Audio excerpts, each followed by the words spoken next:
Ahora, para continuar en esta ronda de cierre, le vamos a dar nuevamente la palabra a la compañera de la fracción trotskista Cuarta Internacional del Left Voice, a la compañera Jimena Vergara.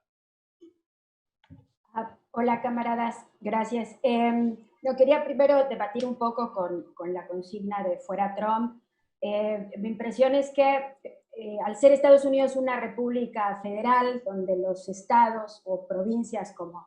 les llaman en Argentina, tienen mucho peso y autonomía, como por ejemplo la dirección de las policías por gobernadores y alcaldes. Minneapolis, donde mataron a George Floyd, está en el estado de Minnesota, que es un blue state, un estado azul desde los 70, desde el gobernador hasta el fiscal de distrito, y por eso Trump, como parte de la estrategia electoral, se tiene que enfrentar contra las grandes figuras demócratas estatales como Andrew Cuomo en Nueva York. Entonces, yo creo que la lucha revolucionaria tiene que tener en cuenta, como en Brasil, que el enemigo no es solo el gobierno federal, republicano, sino también los gobernadores, que en muchos casos son demócratas. Entonces, el problema de decir solo fuera Trump es una simplificación desde mi punto de vista, más aún con elecciones en 3 meses y muchísimo peso del mal menor, donde, como ya dijeron, grandes figuras del movimiento negro como Angela Davis lo están apoyando, pero incluso las víctimas de la violencia policial racista lo están apoyando. Entonces, el fuera Trump sería leído en Estados Unidos como cualquiera menos Trump, es decir, un apoyo implícito a Biden en la campaña electoral que está muy cerca. Me da la sensación de que el problema de fondo es subestimar la cooptación demócrata y el peso del mal menor que va a operar hacia estas elecciones. En segundo lugar, quería referirme a la centralidad de la lucha de clases negra en Estados Unidos, porque el asesinato de George Floyd obviamente conmovió los nervios de la sociedad estadounidense. Este país fue fundado con la esclavitud, los negros no tuvieron derechos civiles hasta 1965, fue la lucha antirracista con los trabajadores negros y sus aliados de la vanguardia lo que puso fin a las leyes Jim Crow, pero el Estado y los capitalistas de Estados Unidos han demostrado una creatividad ilimitada en su capacidad para revitalizar y armar el racismo basado en el racismo estructural, la brutalidad policial y el encarcelamiento masivo de personas negras. Entonces, desde la guerra de independencia, pasando por la guerra civil, la lucha contra la segregación racial hasta la fecha, las masas negras han volcado la situación de la lucha de clases, demostrando que una de las grandes tareas revolucionarias en Estados Unidos es la total emancipación de las masas afroamericanas. Ahora, justo por eso, porque es innegable la centralidad de la lucha negra, en Le Voice hemos confrontado la posición del neocautskismo de Jacobin, que opina que las demandas específicamente contra la opresión racial están circunscritas o subsumidas en la lucha por las demandas del conjunto de toda la clase, lo que ellos llaman class-wide demands, diluyendo el peso específico de la opresión racial por un lado y el sesgo racial también de la propia crisis sanitaria y económica que está afectando en primer lugar a las minorías negras y latinas, como dicen todos los índices de comportamiento en la pandemia. Pero lo que está detrás de la posición de Jacobin es la concepción socialdemócrata de subordinarse a la aristocracia obrera, blanca, sindicalista, corporativa y chauvinista, negándose a formar un movimiento obrero que tome como propia la lucha contra la opresión. Entonces,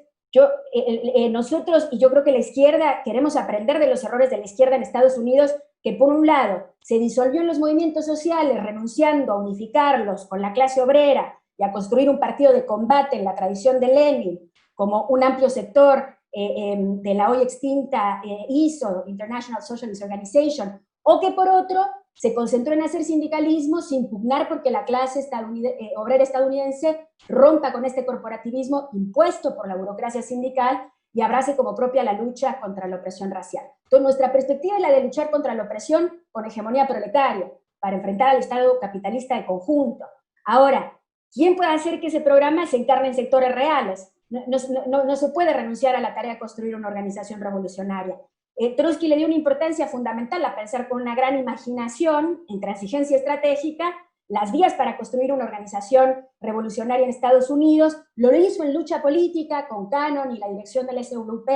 del fruto de la experiencia en las huelgas de Minneapolis y Toledo, las iniciativas de Trotsky, surgió el SWP estadounidense en 1934, como fruto de la fusión de la Liga Comunista de América y el Partido de los Trabajadores de América, que dirigía Muste. Después, en el 34-35, Trotsky empieza a dar una lucha política al interior del SWP para tener una táctica especial sobre el Partido Socialista, lo que se llamó entrismo, giro francés, que se estaba nutriendo en nuevos trabajadores y elementos jóvenes que habían sido impactados por los eventos internacionales, como la derrota del proletariado alemán y el ascenso del fascismo, y comenzaron a radicalizarse.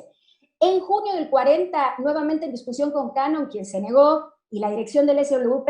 propone apoyar críticamente la candidatura presidencial del Partido Comunista de Estados Unidos, siguiendo la lógica de influenciar a la vanguardia con lucha política. Y en este caso los obreros de base y simpatizantes del PC que permanecían fieles al partido. Entonces, digo esto porque estas iniciativas elaboradas en 5 años de intensa intervención de la SWP